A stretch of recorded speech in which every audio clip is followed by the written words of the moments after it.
morning, friends. We are on chapter 47, A Pro Wrestler's Legacy, Seattle, Washington. In 2007, Alex Kahana opened the door to what had been John Bonica's Center for Pain Relief at the University of Washington and found a cobwebbed relic. The path-breaking clinic was now in a windowless basement. No signs announced it. Calendars were out of date. Piles of papers sat near unread charts and stacks of still unpacked boxes that sagged like old wedding cakes. As Kahana walked its corridors, the clinic's fifth interim director told him how much he wanted out.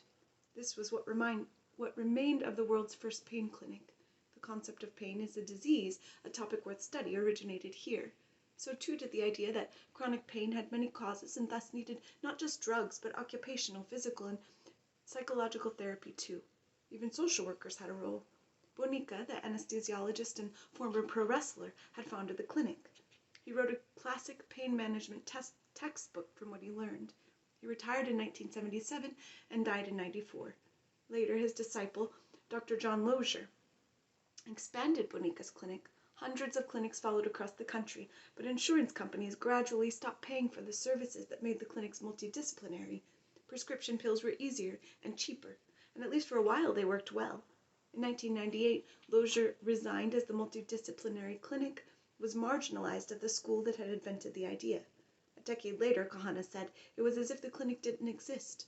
It was a metaphor for what happened to multidisciplinary pain management. The staff called it the dungeon.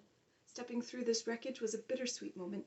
Alex Kahana had long been inspired by John Lozier. Kahana began his pain specialty in the Israeli army in the late 1980s with battlefield experience. He attended a conference in Paris in 1993 where he met Lozier, who was then president of the International Association for the Study of Pain.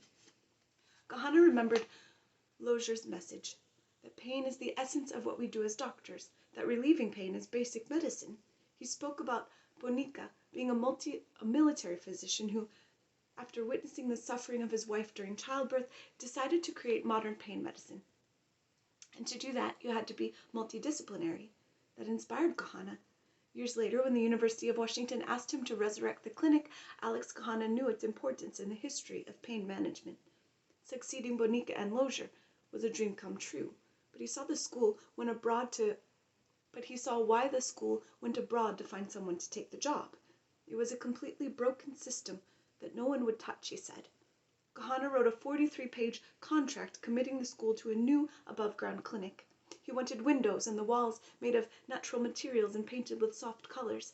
He wanted a bullpen, an open area where doctors had desks but not offices so they could better share information. He wanted the best imaging machines to help locate body pain. He wanted a nurse manager overseeing it all. The school agreed. On April Fool's Day 2008, Kahana started his new job. He was immediately shocked at the patients in the UW clinic. These were people on tons of opioids for a long time, completely broken and abused. We're talking hundreds of milligrams of morphine-equivalent doses I'd never seen in my life. 400, 500, 600 milligrams a day. What's more, no one tracked the effects of opiates on a patient's pain, function, depression, sleep. He called colleagues elsewhere and found this to be true across the United States. Not one center had measurements-based pain care. This is 2008, he said. It would all be subjective. They're doing fine or not doing fine. There was a pain rating scale 1 to 10. It was insane. A multi-billion-dollar industry was based on no measurements whatsoever. Kahana began resurrecting what Lozier and Bonica had built. He and his staff came up with a computerized questionnaire and shorter follow-ups for each time a patient visited. If a patient said his pain was less, but things were going poorly, maybe there was another issue. There, Alex Kahana ran into the problem John Lozier faced. An insurance company would reimburse thousands of dollars for a procedure.